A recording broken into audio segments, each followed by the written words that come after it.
اللہ کی قدرتوں کو کون جان سکتا ہے؟ اتنی بڑی کائنات، اور اللہ فرماتا ہے یہ متاع قلیل ہے، اور دین عطا کیا قرآن کی صورت میں اور رحمت عالم صلی اللہ علیہ وسلم کی ذات کی صورت میں، تو فرمایا الیوم اکملت، ہم نے کامل کر دیا تمہارے لیے تمہارا دین، اور اپنی نعمت تم پہ تمام فرما دی۔ غور کرو نا مسلمانوں، کتنی بڑی کائنات، تو فرماتا ہے متاع قلیل، چھوٹی سی چیز ہے ایسے ختم ہونے والی۔ اور جب نعمت کی باری آئی اپنے حبیب کی صورت میں، اور قرآن، یہ نعمت یہاں قرآن کو اور رحمت عالم کو کہا گیا ہے۔ آپ تمام تفسیریں اٹھا کے دیکھ لیں، یہ جسے فرمایا گیا نا قرآن میں کہ ہم نے تم پہ اپنی نعمت کو تمام کر دیا، اس نعمت کو تمام کرنے سے مراد دو چیزیں ہیں، کتاب اللہ قرآن مجید اور رحمت عالم صلی اللہ علیہ وسلم کی ذات اقدس۔ تو اللہ قرآن کو فرما رہا ہے یہ ہماری نعمت ہے اور تم پہ تمام ہو گئی، اور اللہ رحمت عالم کو فرما رہا ہے کہ یہ ہمارے حبیب تمہارے لیے رحمت ہے اور ہم نے رحمت کی انتہا کر دی ہے۔ مسلمان نہ لیں تو اپنی مرضی ہے ان کی۔ آج کے دور میں مسلمان بیچارے نہ لباس حضور کی سنت کے مطابق، نہ معاملات حضور کی سنت کے مطابق، نہ شادیاں حضور کی سنت کے مطابق، نہ جاگنا اور سونا حضور کی سنت کے مطابق، نہ گھروں کا ماحول حضور کی سنت کے مطابق۔ اور پھر اسی طرح زندگی کے ہر شعبے کو آپ لے لیں، کتاب اللہ قرآن مجید کے مطابق ہماری زندگیاں کہاں بسر ہوتی ہیں؟ آپ اپنے معاملات تجارت کو دیکھ لیں، قرآن تجارت کا ایک اصول بیان کرتا ہے، وہ یہ کہتا ہے کہ جب تم کوئی سودا طے کرو تو اس سودے پہ دو بندے گواہ بنایا کرو، اگر دو بندے نہ ہوں تو ایک آدمی اور پھر ایک بندے کے مقابلے میں دو عورتیں، یعنی گواہ کتنے ہونے چاہیے؟ اور اگر دو میسر نہ ہوں تو ایک مرد ہو جائے اور دو خواتین ہو جائیں۔ آپ سودا طے کرتے ہوئے کسی کو کہہ کے دیکھ لیں ہم دو بندے گواہ بنا لیتے ہیں، وہ آپ کو ایموشنلی بلیک میل کرے گا کہ اگر لے ساڑھے تے اعتماد ہی کوئی نہیں، تیرے ابے دا ساڑھے ابے نال تعلق سی، ساڑھا اتنا عرصہ سی کٹھیاں کھادیاں بہ کے کٹھیاں پیتے ہیں جناب، تو ساڑھا لنگوٹیا یار ہیں تے تو ساڑھے تے اعتماد نہیں کرتا، ہن ساڑھے تے گواہ لے آئے گا۔ یعنی آپ دیکھو کیسا ایموشنلی بلیک میل کر کے قرآن سے بغاوت ہوتی ہے۔ آپ یہ لینے جائیں کسی بینک وغیرہ سے، یا یہ جو قسطوں پہ چیزیں دیتے ہیں، گاڑی دے رہے ہیں تو اس کے کاغذ نہیں دیں گے، گھر آپ لے رہے ہیں تو آپ کو کہیں گے یہ چار دیواری میں آپ رہیں، آباد رہیں، جو مرضی کریں اس میں، لیکن آپ کو کاغذ نہیں دیں گے۔ کاغذ اس وقت دیتے ہیں جب ساری قسطیں پوری ہو جاتی ہیں۔ ٹھیک ہے، ایک جہت میں یہ تحفظ کے لیے ٹھیک ہے، لیکن اس وقت تک سودا کامل نہیں ہوتا قرآن و حدیث کے مطابق جب تک اس کی تمام اختیارات جس نے خریدا ہے اسے دے نہ دیے جائیں۔ اور اس کے لیے رحمت عالم صلی اللہ علیہ وسلم کے دین میں دو گواہ۔ اب صورت اصل یہ ہے، میں نے پچھلے دنوں کسی اجتماع میں کہا، یہیں شاید یا باہر کہیں، میں نے کہا یہ فلاں عمل ہے اور اس کو یوں کیا جاتا ہے، اور آپ اس عمل کے کرنے سے پہلے کچھ صدقہ نکالیے گا، اور وہ صدقہ مطلب ہدیہ اس کا، یعنی اس کا تحفہ یا جو بھی آپ کہہ لیں، تو وہ نکال کے کوئی نیک آدمی تلاش کریں جو متقی اور پرہیزگار ہو، اسے تحفہ پیش کر دیں۔ تو ساروں کے رنگ ایسے پھکے پڑ گئے کہ یہ نیک بندہ کہاں سے تلاش کریں گے؟ تو میں نے کہا اصل حالت یہ ہے کہ ہم میں سے ہر بندہ کسی دوسرے کو نیک ماننے کو تیار ہی نہیں، یہ افسوسناک پہلو ہے۔ اور یہ مسجد ہے، اللہ کا گھر ہے، اب بہت چھوٹی ہو گئی ہے یہ مارکیٹ۔ جس زمانے میں یہ بنی تھی اس زمانے میں یہ مسجد بہت عالی شان تھی، کیونکہ مارکیٹ گیٹوں کے اندر تھی۔ اب مارکیٹ بڑھ گئی ہے، وہ دور دراز تک چلی گئی ہے، تو اب ضرورت ہے کہ اس مسجد کو بھی توسیع ملے۔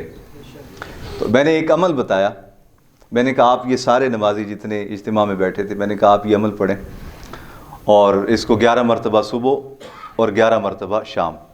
یہ سچی بات ہے کہ یہاں ایک مرلہ دکان کی جو قیمت ہے وہ 3-4 کروڑ روپے شاید ہوگی، اور 3-4 کروڑ روپیہ ہمارے پاس کی تو بات نہیں ہے بھائی، اور نہ ہی یہاں کوئی دینے کو تیار ہوگا 3-4 کروڑ روپیہ اکٹھا۔ لیکن اللہ رب العالمین قادر ہے، وہ چاہے تو اس سے 10 گنا بڑی مسجد بنا دے، وہ بندہ کو باہر سے بھیج دے جو کہ جناب میں خرید کے دے دیتا ہوں 4 دکانیں، آپ اس میں اور شامل کر لیں، میں 10 دکانیں خرید کے، اللہ قادر ہے نا۔ تو میں نے تو اللہ کی طرف موڑا اور میں نے کہا یہ قرآن مجید کی فلاں آیت ہے، اسے آپ پڑھیں 11 مرتبہ صبح اور 11 مرتبہ شام، دل میں یہ ارادہ رکھے کہ یا اللہ یہ ہماری مسجد ہے، اسے وسعت مل جائے، اس میں توسیع ہو جائے اور بڑھ جائے۔ لا الہ الا اللہ محمد رسول اللہ، اس کلمے کی قسم کھا کے کہتا ہوں، ادھر سے ادھر تک اس اجتماع میں بیٹھے ہوئے اللہ جھوٹ نہ بلائے. کچھ شاید اکا دکا چہرہ ایسا تھا جو اطمینان میں رہا, اس کی توجہ اس بات پہ رہی جو میں اس کو سمجھا رہا تھا. سب کی توجہ اس بات پہ گئی کہ حضرت صاحب مسجد نو چھڈو, ساڈے ال دھیان کرو, سانو ساڈے گھر واسطے اجازت دے دیو. میں دعویٰ نہیں کرتا ولایت کا کہ معاذ اللہ میں دلوں کے حال سے واقف ہوں, لیکن ظاہر ہے زمانے میں جیتے ہیں نا, بخار ہو تو چہرہ لال ہو جاتا ہے نا, تو یہ علامات ہی یہ بندہ پہچانتا ہے ایک دوسرے کو. تو میں نے بھرے مجمع میں سب کو دیکھا کہ سب کے چہروں پہ یہ سوال تھا کہ مسجد نو چھڈو, ساڈے گھر واسطے سانو اجازت دے دیو, اسی پڑھیا کری ساڈا گھر بڑا ہو جائے. تو جب اپنے آپ کی اتنی خود غرضی اور مسلمانوں کا ہر فرد سیلفش ہو جائے, خود غرض ہو جائے, پھر وہ قومیں نہیں رہ جاتی, وہ ہجوم بن جاتے ہیں. اور اللہ رب العالمین کو تو قوم پسند ہے, اللہ ہجوموں کا تذکرہ نہیں کرتا. آپ قرآن مجید میں یا ایھا الذین آمنو, اللہ جب آمنو کہتا ہے تو اس میں کالے اور گورے کی تفریق رہ جاتی ہے, کسی اجمی اور عربی کی تفریق رہ جاتی ہے, ہندوستان اور بنگلہ دیش میں رہنے والے اور پاکستان اور افریقہ میں رہنے والے کی تفریق رہ جاتی ہے. جب اللہ آمنو فرماتا ہے نا, تو اس سے مراد اس نظریے پہ جو اللہ کے علاوہ کسی اور کو عبادت کے قابل نہ سمجھتا ہو, رحمت عالم کو خاتم النبیین سمجھتا ہو, اور بعث بعد الموت, مرنے کے بعد دوبارہ زندہ کیے جانے, سزا اور جزا کے قائم ہونے کا نظریہ رکھتا ہو, اس نظریے پہ قائم ہر شخص اس میں آ جاتا ہے, بھلے وہ گورا ہو, کالا ہو, سید ہو, غیر سید ہو, اجمی ہو, عربی ہو, پاکستانی ہو, بنگلہ دیشی ہو, افریقی ہو, یورپین ہو, کوئی ہو. جب اللہ یا ایھا الذین آمنو کہہ کے مخاطب کرتا ہے تو ایک قوم کو مخاطب کرتا ہے. اور جہاں خود غرضیاں اتنی بڑھ جائیں کہ اللہ کے ذکر کے لیے آنے والوں کے دل کی حالت یہ ہو کہ ان کو ایک مسئلہ سمجھایا جا رہا ہو یا ان کو ایک سبق دیا جا رہا ہو کہ آپ یہ پڑھیں, اور سب کے ذہنوں پہ یہ سوال فوراً ابھرے اور چہروں سے ظاہر ہو جائے کہ مسجد تو چھڈو, ساڈے کاروا سے اجازت دے دیو, تو بھائی میں دے دیتا ہوں اجازت, آپ پڑھ لو, اثر کوئی نہیں ہوگا, اثر نہیں ہوگا, پڑھتے رہو, اثر نہیں ہوگا. کیوں؟ اس کی بھی ایک ریزن ہے. وہ ریزن یہ ہے کہ مولا علی المرتضیٰ شیر خدا رضی اللہ تعالیٰ عنہ سے کسی نے پوچھا, حضرت آپ کون سی دعائیں کرتے ہیں, کوئی خاص طریقہ, کوئی خاص انداز, کوئی خاص وقت؟ کہا کوئی خاص انداز نہیں ہے, کوئی خاص طریقہ نہیں ہے, کوئی خاص وقت نہیں ہے, جس ٹائم مجھے کوئی دعا کے لیے کہتا ہے میں فوراً ہاتھ اٹھا دیتا ہوں. کیوں؟ کہا اس لیے کہ مجھے رحمت عالم صلی اللہ علیہ وسلم نے فرمایا تھا, علی, راز بتایا تھا حضور نے, علی جو بندہ لوگوں کے لیے مانگتا رہتا ہے, اللہ اس کی دعا لوگوں کے حق میں قبول کر کے انہیں تو دیتا ہی دیتا ہے اخلاص کی وجہ سے. دیکھو کسی اور بندے کو اگر 1 کروڑ روپیہ مل جائے تو یہاں اذان پڑھنے والے مؤذن کو اس کروڑ کا کیا فائدہ ہے؟ حافظ قرآن کو اس 1 کروڑ کا, 2 کروڑ کا, یا مکان کا, یا کاروبار کا, یا تجارت کا کیا فائدہ ہوگا؟ وہ بڑا خوش ہوگا تو مٹھائی کا ڈبہ دے دے گا. تو مٹھائی کے ڈبے کی کیا حیثیت ہے آج کے دور میں؟ بہت خوش ہوگا تو 1000, 2000, 4000, 5000 دے دے گا. تو آج کے دور میں آپ مہمان کسی کو لے جائیں, 10,000 کا کھانا تو ایک بندہ کھا جاتا ہے. تو آپ کو ملا 1 کروڑ اس حافظ قرآن یا نیک آدمی یا نمازی یا بزرگ آدمی کی دعا سے, تو اس میں سے آپ نے اسے 2-3 ہزار کی مٹھائی کا ڈبہ دے بھی دیا, تو کروڑ اور کہاں 2-3 ہزار روپیہ, تو اسے کیا فائدہ ہو گیا بھائی؟ فائدہ تو آپ کا ہوا. اب مولا دیکھو کتنا خالص دل ہوگا اس بندے کا جو جانتا ہوگا کہ انہیں مینوں دینا وچوں کچھ بھی نہیں, بہت بھی کرے گا نہ تو لیا کے ایک ڈبہ دے دے گا, اور وہ ڈبہ دیندیاں بھی 10 باری پیڑیاں نظراں نال مینوں ویکھے گئے. اس کے باوجود وہ دوسرے کے حق میں دعا کر رہا ہے, یا اللہ اس کی مشکل آسان کر دے, اسے رزق دے دے, بچے اس کے جوان ہو گئے, اس کے لیے کوئی گھر کا انتظام کر دے, کاروبار کا انتظام کر دے, معاملات زندگی میں آسان کر دے. آپ ذرا تصور کریں ایک لمحے کے لیے دنیاوی غلاظتوں سے اپنے آپ کو نکال کے, کتنا خالص دل ہوگا اس بندے کا جو اللہ سے مانگ رہا ہے, اپنے لیے نہیں کسی اور کے لیے. نہیں دل مانا آپ کی بات؟ نہیں دل مانتا؟ ہائے ہائے ہائے, کتنا خالص ہوگا وہ بندہ جو کسی اور کے لیے مانگ رہا ہے. تو مولا علی فرماتے ہیں مجھے آقا علیہ السلام نے راز بتایا. کہا علی راز یہ ہے, اللہ بے نیاز ہے بھائی, اللہ قادر مطلق ہے, احکم الحاکمین ہے. وہ فرعون کو حکومتیں دے دیتا ہے, اور وہ فرعون اسی کی دی ہوئی حکومت میں اسی کے خلاف صبح سے لے کے رات تک باتیں کرتا ہے, اور اسی کے ایک فرعون نے ایک عمارت بنوائی. اسرائیلی روایات آپ اٹھائیں تو اس میں ایک ذکر ہے, اس نے ایک عمارت بنوائی پتھر وہ اونچی, اور اس نے کہا دیکھو میری قوم 2 حصوں میں تقسیم تھی, بہت بڑا حصہ تو مجھے مانتا تھا, اور ایک حصہ جو تھا وہ شک میں مبتلا تھا کہ نہیں موسیٰ جس رب کا تذکرہ کرتے ہیں وہ رب بھی کہیں نہ کہیں موجود ہے, اور ان کے اندازے یہ ہیں کہ جب موسیٰ ہاتھ اٹھاتے ہیں تو عرش کی جانب اشارہ کرتے ہیں ہاتھ یوں، تو وہ رب وہیں کہیں رہتا ہے۔ تو اس نے کہا چلو سارے مستریوں کو لگایا اس نے، اور بہت بڑی پتھروں کی عمارت بنائی، اور شیطانی قوتیں بھی تو ہوتی ہیں، وہ اس عمارت پہ چڑھا اور اس نے تیر کھینچا اور تیر مارا۔ جب تیر پلٹ کے واپس آیا تو اس پہ خون لگا ہوا تھا۔ اب رب کی قدرت ہے، رب دے کے بھی آزماتا ہے، لے کے بھی آزماتا ہے۔ اب تیر گیا تھا تو خالی تھا، جب پلٹ کے واپس آیا تو وہ خون آلود تھا۔ اس نے وہ تیر پکڑا، کہا دیکھو جو مجھے رب مانتے تھے وہ تو تھے خوش نصیب، اور جو شک میں مبتلا تھے کہتے تھے کہ موسیٰ کی ایک کسی رب کی طرف اشارہ کرتے ہیں، موسیٰ کا رب تو میں نے مار دیا ہے۔ اب اللہ کی قدرت ہے بھائی، جادوگر کا جادو بھی اللہ کی قدرت سے ہی چل رہا ہے، اور عالم ربانی کا دم بھی اللہ کی رحمت سے ہی چل رہا ہے۔ شفا جادوگر سے بھی مل جاتی ہے، شفا عالم ربانی سے بھی مل جاتی ہے، شفا گرنتھ سے بھی مل جاتی ہے، اور شفا قرآن سے بھی مل جاتی ہے۔ اور اللہ کی یہ قدرتیں ہماری عقل سے ورا ہیں۔ ہم سکھوں کے ہاں گئے گردوارے میں، ان کے یہاں ننکانہ صاحب میں، تو ہم تو قرآن پڑھتے ہیں نا کبھی کبھی قسطوں میں، تو وہاں انہوں نے ہمیں وزٹ کروایا اور کہا جناب یہاں ہماری جو کتاب پڑھی جاتی ہے اس میں ایک لمحے کا وقفہ نہیں آتا، ایک لمحے کا، اور باقاعدہ 3 گھنٹوں کے لیے ڈیوٹیاں ہوتی ہیں۔ ایک بندہ بیٹھا پڑھ رہا ہے، اور اس طرح نہیں جی میں ساڈے ہاں اتنے لکڑیاں ریلاں ٹوٹیاں بھجیاں ٹوپیاں گندیاں مندیاں تے ریلاں میلیاں کچیلیاں لیا کے رکھ چھڑ دینے مسیطے پڑھن واسطے۔ میں نے وہاں دیکھا ایسے لگتا تھا جیسے بادشاہ کا تخت بچھا ہوا ہے جس پہ وہ اپنی گرنتھ رکھ کے پڑھ رہے تھے، اور باقاعدہ ایک شخص آتا ہے اور اس پہ بیٹھتا ہے، اور اس نے کہا یہ سارا سال یہ صفحہ بند نہیں ہوتا، سارا سال کے لیے کھلا رہتا ہے ایسے۔ ایک بندہ آتا ہے، وہ بیٹھ کے 3 گھنٹے اس نے کوئی بات نہیں کرنی، اور اس کے دائیں بائیں وہ جو حجرہ سا کمرہ بنا ہوا تھا اس کے دائیں بائیں اونچی بات نہیں کرتے۔ میں نے اونچی بات کی، کہا حضرت صاحب مولانا صاحب پیر صاحب تھوڑا سا آہستہ بولیں، ہمارے یہاں آداب ہیں، ہم اونچا نہیں بولتے، گرنتھ کا ادب ہے۔ اور ہمارے مسلمانوں کی حالت یہ، لوگ یہاں قرآن پڑھ رہے ہوتے ہیں، لوگ ٹھا جتی مار دینے کو، ادھر فون چکتا ہے ہیلو ہے ہاں، یعنی عجیب ہی حالت ہے ہماری، کیا کسی اور سے بندہ گلہ کرے اور کیا کسی اور سے۔ اچھے بھلے خاصے سیانے آدمی وہ ایسی حرکات و سکنات مسجد میں کر رہے ہوتے ہیں کہ بندہ پریشان ہو جاتا ہے کہ اگر اس کو کہا تو یہ ناراض ہو جائے گا، اور پھر ظرف اتنا چھوٹا ہوتا ہے کہ ناراض ہو کے فوراً ساتھ والی مسجد میں چلے جاتے ہیں، وہاں جا کے سارے نمازیوں میں پروپیگنڈا کرتے ہیں، مولوی صاحب بڑے سخت نے، کمیٹی ٹھیک نہیں ہے، انتظامیہ ٹھیک نہیں ہے، مجھے جناب انہوں نے یہ کہہ دیا، مجھے حضور بابا جی رحمۃ اللہ علیہ سے یہاں کچھ لوگ ناراض ہو گئے، تو ناراضگی پتہ کس بنیاد پہ تھی؟ آپ نے ان سے فرمایا یار اب 50 60 70 سال عمر ہو گئی ہے، تو ہوں موت دے قریب ہی جے سارے، تو چلو داڑھی رکھ لو نا ہوں۔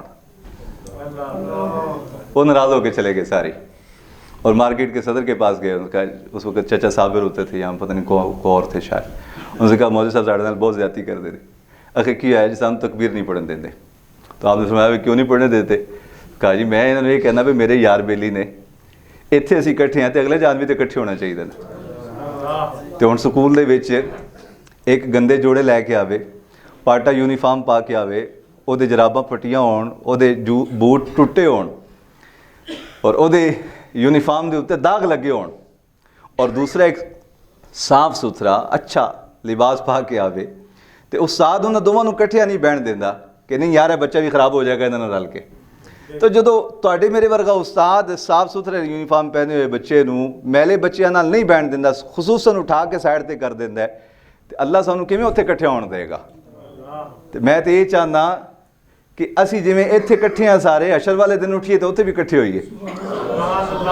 تو وہ جو صاحب تھے، نام مجھے نہیں یاد ان کا، انہوں نے کہا یار گلاں دیاں گلاں ساریاں آپ صاحب کہندے ٹھیک ہی نے، تواڈا دل پاوے نہ منے لیکن کہندے ٹھیک ہی نے۔ خیر وہ کافی لوگ پھر ناراض رہے، ایسا پھر وہ راضی بھی ہو گئے بعد میں، کسی نے راضی ہوتے ہیں 2 سال لگے، کسی نے 3 سال لگے، کسی نے 4 سال لگے۔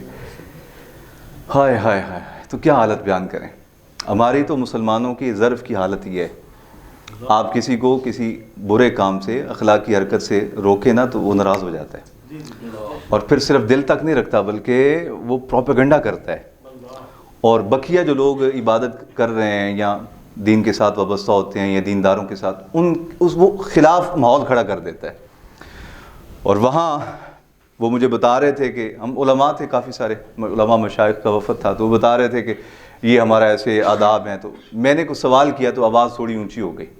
تو اس نے ہاتھ جوڑ کے حضرت صاحب تو ساڈے مہمان جے تھوڑا جنا ہلکا بولیا، ساڈے اتنے اساں اچا نہیں بول دے تھے. تو میں ایک دن یہاں نماز پڑھا رہا تھا اور اتنی فاش گالی یہاں کسی بندے نے دی، اور میں نے نماز کے بعد کہا، میں نے کہا سارے دکاندار مجرم ہو تم، کہ تم نے ایسا ماحول بنایا مارکیٹ میں، تم تماش بینی کرتے ہو، ایک بندے سے شاپر مرواتے ہو پانی کا دوسرے کو، اور اسے 10 روپے انعام دیتے ہو، تھپکی دیتے ہو. میں نے کہا تم سارے مارکیٹ کے لوگ مجرم ہو، خاص طور پہ صاحب اختیار لوگ. تمہارے تھڑوں پہ بیٹھ کے تمہارے ملازم صبح 4 گھنٹے ولگر بولتے ہیں، 4 گھنٹے تمہارے ہوتے ہوئے بھی اور تمہارے آنے سے پہلے بھی تماشا لگا ہوتا ہے مارکیٹ میں. بہرحال خیر وہ بات پتہ نہیں کہاں سے کہاں چلی گئی. تو انہوں نے کہا ہم بند نہیں ہونے دیتے اسے. ایک بندہ مسلسل 3 گھنٹے اس نے دائیں بائیں نہیں دیکھنا، ادھر ادھر نہیں دھیان کرنا. اتنا ادب ہے اس کے اندر، اس اپنی گرنتھ کا اور کتاب کا، کہ وہ پڑھ رہا ہے اور مسلسل 3 گھنٹے یوں ہاتھ باندھ کے پڑھ رہا ہے. اور ساڑھے تھے فتوے لگ دے نے، ابھی ہاتھ کیوں باندھا ہے آپ نے سلام پڑھتے ہوئے؟ آپ نے انگوٹھا چوم لیا ہے تو یہ کیا کر لیا ہے؟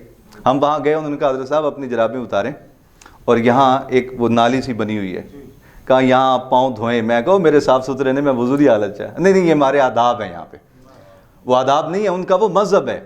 جیسے ہم وضو کرتے ہیں نا مسجد کے باہر وضو خانے میں، تو ہمارے ہاں یہ باہر سے جب کوئی سرکاری لوگ آتے ہیں تو اسی جتیاں سمیت اندر باڑ دینے ہیں. بش آتا ہے وہ بادشاہی مسجد میں جوتیوں سمیت پھر رہا ہوتا ہے، اور ہمارے ذمہ داران لوگ اس کے دائیں بائیں ایسے چاپلوس بن کے پھر رہے ہوتے ہیں. کوئی وزیر مشیر آ جائے، ہیلری کلنٹن آ گئی ایک دفعہ، اسے جوتیوں سمیت مسجد میں داخل کر دیا. تو ہم علماء تھے، کہا حضرت صاحب تھوڑی ایتھے ذرا جراباں لا لینا جی، سانو برکت حاصل ہو جائے گی، سانو خدمت نصیب ہو جائے گی. پھر ان کا ایک بندہ پڑھ رہا ہوتا ہے، جب دوسرے کی باری آتی ہے 3 گھنٹے کے بعد، تو وہ رکنے نہیں دیتا کہ یہ اٹھے تو پھر میں بیٹھوں، درمیان میں وقفہ آ جائے گا. کہا یہ وقفہ بھی نہیں آنے دیتے. وہ آ کے قریب پڑھنے لگ جاتا ہے، وہ پڑھتا پڑھتا اٹھ جاتا ہے اور دوسرا پڑھتے پڑھتے بیٹھ جاتا ہے. اور ہمارے مسلمان بیچارے آج تک اسی بات پہ الجھے ہوئے ہیں کہ سلام پڑھنا چاہیے کھڑے ہو کے کہ نہیں پڑھنا چاہیے، انگوٹھے چومنے چاہیے کہ نہیں. اب تو ایک بد نصیب نے یہ بھی بات کر دی کہ قرآن کو چومنا کون سا ثواب ہے. تو میں نے کہا آپ کے ناپاک بچے کو چومنا ثواب ہے، اللہ کے کلام کو چومنا تو جائز نہیں. بلکہ ثواب کی بات نہیں، اس بیوقوف آدمی نے کہا جائز ہی نہیں ہے قرآن پاک کو چومنا. تو ہائے ہائے دل دکھتا ہے بھائی، کیا بات عرض کریں آپ سے اور کیا نہ کریں. اور ڈرتے ہیں یہ بات کرتے ہوئے بھی، پتہ نہیں کس نے کیا معنی نکال لینا ہے. بس دعا کرو یار اللہ ہمارے دلوں کا قبلہ سیدھا کر دے. بڑے برے حالات ہیں. ہم جب قرآن اور حدیث اور رحمت عالم صلی اللہ علیہ وسلم، آج سب کے لیے راستہ بنا لیں. بس راستہ بنا لیں.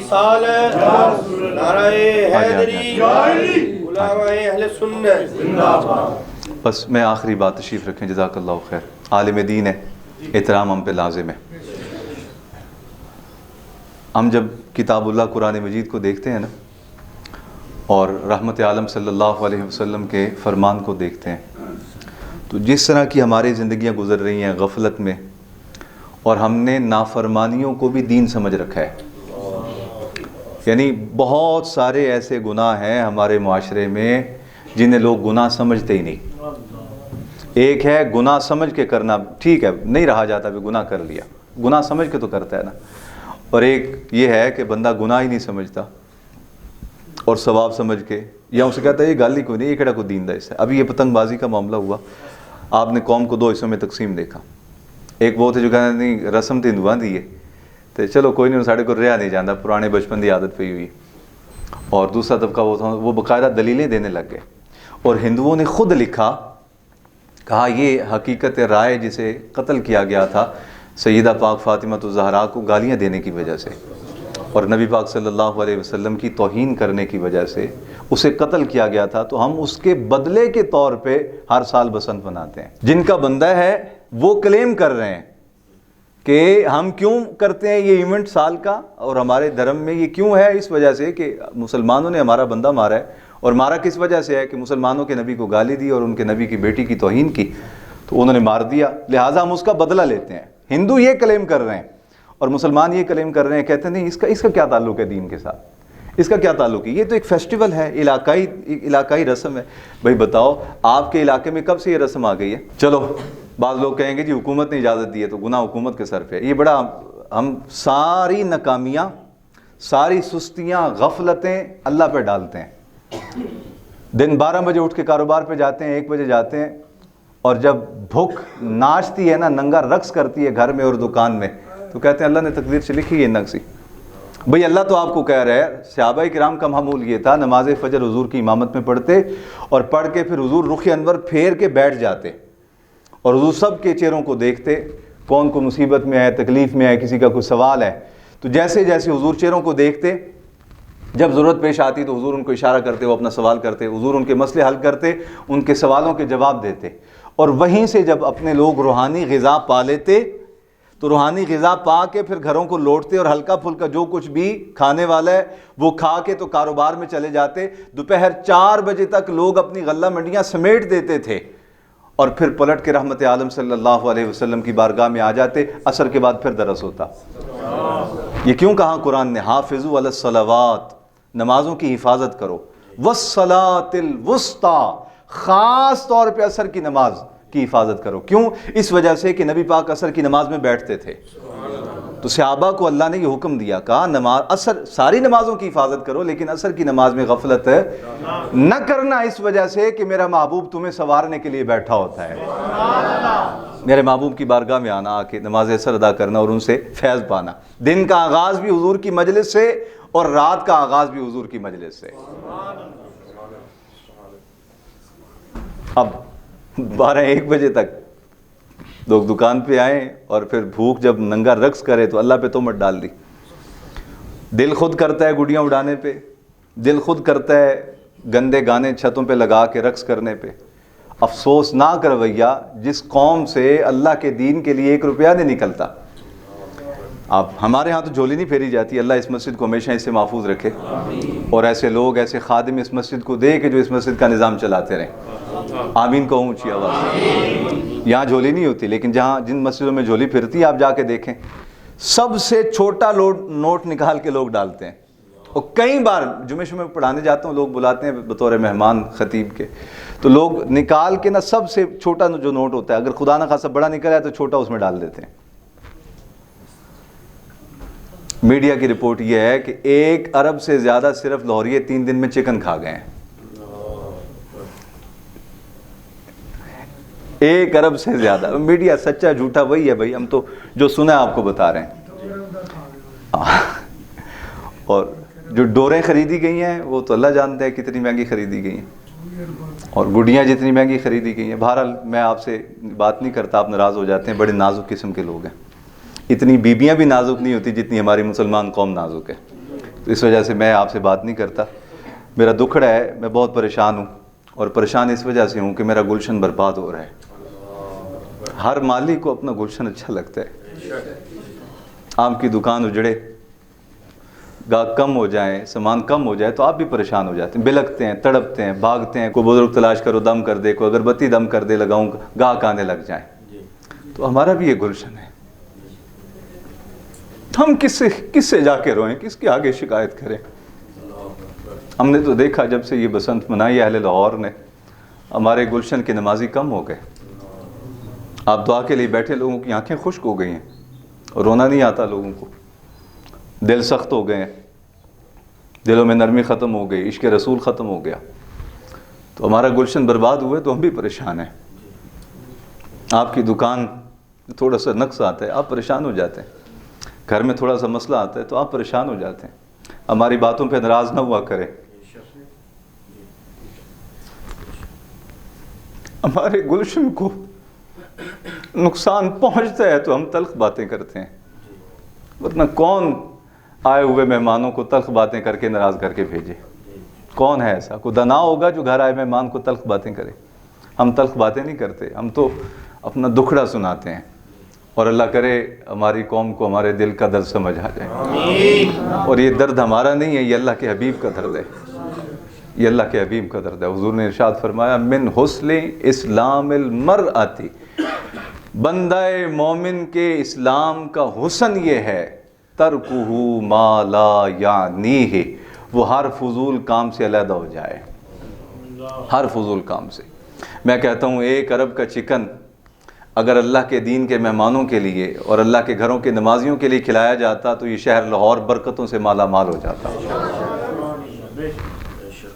1 ارب کا چکن اگر مسجد کے نمازیوں کو کھلا دیا جاتا، لوگ نیت کر لیتے کہ بھئی اب ہم نے اللہ کی راہ میں نکالنا ہے، اور کھانا بنا کے دیگ بنا کے مسجد میں جا کے، او یار بھائی میرے اللہ تکو ہے، میں پریشان ہو کے میں کتنا کھا لینا ہے، 2 نان 1 نان انہیں کھا، اس سے زیادہ میں کتنے لے کے جانا ہے، میں کھا ہی نہیں سکتا۔ تو جب ہم بات کر رہے ہیں تو آپ سارے اس میں شامل ہیں۔ کاش ایسا ہوتا کہ یہ جو اربوں روپیہ سرمایہ لگا ہے، یہ سرمایہ اللہ کی مسجدوں پہ لگایا جاتا، حکومت بھی لگاتی، مسجدوں کے جو بل ہیں، اور ہر مہینے جب مانگنا پڑتا ہے یوں تلیاں کر کے، شرم آتی ہے۔ ساری زندگی وہ عالم دین جس نے اپنے بچوں کے لیے کچھ نہیں مانگا، وہ منگتا بن کے کھڑا ہوتا ہے ممبر پہ اور کہتا ہے بھائی 500 روپیہ دے جاؤ، 1000 دے جاؤ، اللہ کے گھر کا بل ادا کرنا ہے۔ مریم بی بی کبھی ملے تو میں اسے کہوں او باجی او ماں ساڈیے تھوڑا دھیان کر۔ یہ اربوں روپیہ جو سڑکوں پہ اڑا دیا گیا، اور اربوں روپیہ یہ جو فیسٹیول کے نام پہ لگا دیا گیا، تو اتنی مہربانی کرتی، بہت اچھا کیا، علماء کو 25 ہزار خدمت کی ہے پچھلے مہینے، اس مہینے ابھی تک نہیں دی، پچھلے مہینے کی تھی تو اچھا کیا تھا، آئندہ بھی کرو۔ لیکن یہ جو اربوں روپیہ، 6 بندے لاہور میں قتل ہو گئے، ایک صحافی یہاں اسلام پورے کا بچہ نوجوان تھا، وہ چھت سے گرا مر گیا، ایک گجرانوالے کا آیا ہوا بندہ چھت سے گرا مر گیا، ہاتھ وکھرے زخمی ہو گئے، چہروں پہ لعنتیں وکھری پڑ گئیں، سارا دن ایویں بیمار جی ذہنی مریض جنات دے دورے پہ ہوندے نا، انج ویکھدا رہندا، انج کردا رہندا، تو سارا دن قوم دے بچے انج میں جن پہ ہوئے نے انہاں نوں، انج دن رات چھت اُتے جناب اس طرح۔ یہ ارباں روپیہ اگر اللہ دے گھراں تے لگ جاندا، اور یہ اربوں روپیہ اگر ہمارے سکولوں پہ لگ جاتا، اور ہماری قوم کے آدھے سے زیادہ بچے اس وقت بھی سکولوں سے محروم ہیں، اور مدرسوں میں آپ جا کے دیکھیں تو حالت کیا ہوتی ہے طلباء پڑھنے والوں کی، اور مدرسوں میں وہ بچے پڑھتے ہیں جو سکولوں کی فیسیں نہیں دے سکتے، جو سکولوں کی فیسیں دے سکتے ہیں وہ سکولوں میں ہی جاتے ہیں، اور جو فیس نہیں دے سکتے وہ مدرسوں میں آتے ہیں۔ اور یہ مسجدیں اور یہ مدرسے ہماری ماؤں کا درجہ رکھتے ہیں کہ جو بیچارے نئی تعلیم حاصل کر پاتے ان کو یہ تعلیم بھی دیتے ہیں مسجدیں اور مدرسے، اور پھر پناہ بھی دیتے ہیں، اور ان کو اتنا باکمال بنا دیتے ہیں کہ وہاں سے پڑھ کے نکلنے والا عالم دین، حکومت وقت اسے خود آگے بڑھ کے کہتی ہے آپ آئیں اور چیف جسٹس بن جائیں، آئیں چیف جسٹس کی کرسی سنبھالیں، اور قرآن نے اسے اتنا بے نیاز کیا ہوتا ہے، وہ کہتا ہے بھائی میں دری پہ بیٹھ کے اپنی زندگی گزارنے کو اعزاز سمجھتا ہوں، میں حکومت کی کرسی پہ بیٹھنے کو تیار نہیں ہوں۔ میں نام گناؤں گا تو ایک لمبی فہرست ہو جائے گی۔ انہی مدارس میں پڑھنے والے ایک عالم دین ایسے ہیں جنہوں نے 2 مہینے میں پی ایچ ڈی مکمل کی ہے، اور میرے پاس ہی میرے کم از کم مرید بیلی سنگی دوست جتنے ہیں جو سکولوں سے پڑھ کے آئے، اللہ کی عزت کی قسم میں کبھی ان کو کہتا ہوں نا یہ عبارت مجھے پڑھ کے دکھا دو یا یہ جملہ پڑھ کے سکھا دو، اردو غلط بولتے ہیں، تو مجھے مان تھا، میں نے کہا شاید انگریزی چنگی آتی ہوگی ان کو، تو میں نے 1-2 بار انگریزی پڑھوائی تو دہلے پہ دہلے تھے۔ اور ہمارے مسجدوں میں بے سر و سامانی کے عالم میں، مدرسوں میں بے سر و سامانی کے عالم میں دریوں پہ بیٹھنے والے بچے، آپ اسے کہیں بیٹا سورہ کہف شروع کر تو وہ سورہ کہف شروع کر دیتا ہے، آپ اسے کہو سورہ رحمان سنا وہ سورہ رحمان سنا دیتا ہے، آپ اسے کہو تجوید کا قاعدہ بیان کر وہ تجوید کے قاعدے بیان کرنے لگ جاتا ہے، آپ اسے کہو مجھے حدیث سنا وہ فر حدیث سناتا ہے، آپ اسے کہو مجھے قرآن کی فلاں آیت بتا وہ آپ کو قرآن کی آیت سنانے لگ جاتا ہے۔ تو کاش ہمارے حکمران مہربانی کریں اور اس سرمایہ کو درست سمت میں لگائیں۔ میں ایک بات اور بھی، ایجنسیوں کے لوگ آتے ہیں ہمارے خطابات ریکارڈ کر کے لے جاتے ہیں، آپ لوگوں کو نہیں پتہ، تواڈے نزدیک اسی بالکل ہلکے جے لوگ ہیں، لیکن یہ ایجنسیوں والوں کے نزدیک ہم بڑی شے ہوتے ہیں، وہ ہماری ساری تقریر ریکارڈ کرتے ہیں، آپ لوگ ساڈی گل نوں توجہ نال سنتے بھی نہیں، تو ایجنسیوں کے لوگ باقاعدہ ریکارڈنگ کر کے بیٹھ 2-2 3-3 4-4 لوگ۔ یہ بھی شب برات کا اجتماع ہوا تو اس میں 3 مہمان آئے ہوئے تھے ایجنسیوں کے، ایک یہاں میرے سامنے تشریف فرما تھے، ایک 2 اوپر تشریف فرما تھے، دیکھنے والے قیامت کی نظر رکھتے ہیں، ہم پہچان لیتے ہیں، آپ کو نہیں پتہ چلتا، ہم پہچان لیتے ہیں، ریکارڈنگیں کرتے ہیں، اگر کوئی مہمان بیٹھا ہے تو ہم آپ کی اور تو خدمت کوئی نہیں کر سکتے، لیکن اتنا آپ مہربانی ضرور کریں کہ ہمارا درد صاحبان اقتدار تک پہنچائیں اور ان کو منت کریں. اس قوم کے بچوں کو گڈی ڈور کی ضرورت نہیں، اس قوم کے بچوں کو سکول کی ضرورت ہے، اس قوم کے بچوں کو مدرسے اور تعلیم کی ضرورت ہے. اس قوم کے بچے جب ان کی شادیاں کی جاتی ہیں تو وہ اپنی بیویوں پہ یوں ظلم کرتے ہیں، پتہ چلتا ہے یہ شوہر نہیں، کوئی درندہ ہے، جنگلی درندہ. اس قوم کے بچوں کو تعلیم اور تربیت کی ضرورت ہے. اللہ نے آپ کو اقتدار دیا ہے تو اس اقتدار کے سرمایہ کو قوم کی تعلیم اور تربیت پہ لگاؤ، تمہاری قبریں بھی دلوں پہ حکمران بن جائیں گی. وگرنہ مشرف صاحب کا آج نام کو اچھا لیتا ہے؟ ضیاء الحق صاحب کا کوئی نام اچھا لیتا ہے؟ بھٹو صاحب کا، کسی بڑے سے بڑے لیڈر کا کوئی نام اچھے انداز، اگر 2-4 تعریف کرتے ہیں تو 10 آدمی گالیاں دیتے ہیں. اور میں قربان جاؤں حضرت داتا گنج بخش اجویری کی دلوں پہ حکومت کہ اللہ نے کیسی دلوں پہ حکومت دی ہے. کوئی اپنا ہو بیگانہ ہو، حتیٰ کہ وہابی حضرات بھی جو اولیاء اللہ کے زیادہ قائل محسوس نہیں ہوتے، مخالف ہیں نظریاتی طور پہ وہابی حضرات، وہ بھی جب نام لیتے ہیں تو کہتے ہیں علی اجویری صاحب نے فرمایا ہے. اور یار حکومت یہ ہے بھائی، حکومت یہ ہے جو دلوں پہ راج کرے اور مخالف بھی نام لے تو صاحب کہہ کے مخاطب کرے.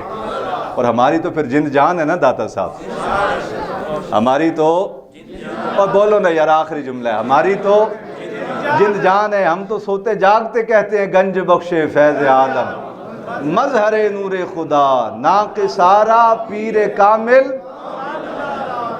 اللہ رب العالمین میرا درد آپ کے سینوں تک پہنچائے، اور جو ہمارے مہمان ایجنسیوں کے بیٹھے ہوتے ہیں اللہ ان کے ذریعے ان سے یہ دین کا کام لے. یہ بھی دعا کرو آمین کہوں اونچی آواز میں. اللہ ان ایجنسیوں کے لوگوں کے سے یہ دین کا کام لے کہ وہ قرآن و حدیث کا اور ہمارے سینوں کا درد حکمرانوں تک پہنچا دے. وآخر دعوانا الحمدللہ رب العالمین.